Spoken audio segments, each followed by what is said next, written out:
ఒక్కటి కూడా గుర్తుపెట్టుకోండి. ఈ రోజు ఏ కేసులు అయితే వేస్తున్నారు, ఈ కేసులు ఈ రోజుకైతే జడ్జిమెంట్ టైం పడుతుంది.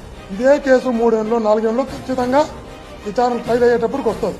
వాస్తవాలు కోర్టుకి తెలుస్తాయి, నిజాలు కోర్టుకి తెలుస్తాయి. రేపు గుర్తుపెట్టుకోండి, ఇదే కేసులో నేను ఈరోజు జైలుకి పోవడానికి తప్పుడు కేసులు మీరు పెడితే, జైలుకి పంపడానికి మీరు సిద్ధపడితే, జైలుకి పంపాలనుకుంటే, భాస్కర్ రెడ్డి నీకు టార్గెట్ కావాలనుకుంటే నేను మీ అందరి సమక్షంలో చెప్తాను.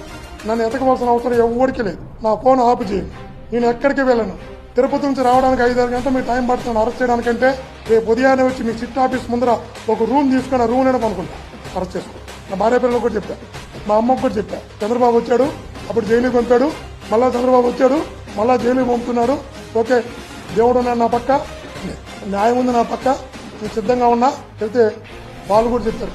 దేవుడు మన వెనకాల ఉన్నంతకాలం ఇవేమి నిలవు, నువ్వు ధైర్యంగా వెళ్ళరా, కావాలంటే ఇబ్బంది లేదు. మా అమ్మ కూడా చెప్పి భయపడాల్సిన మా అమ్మ కూడా.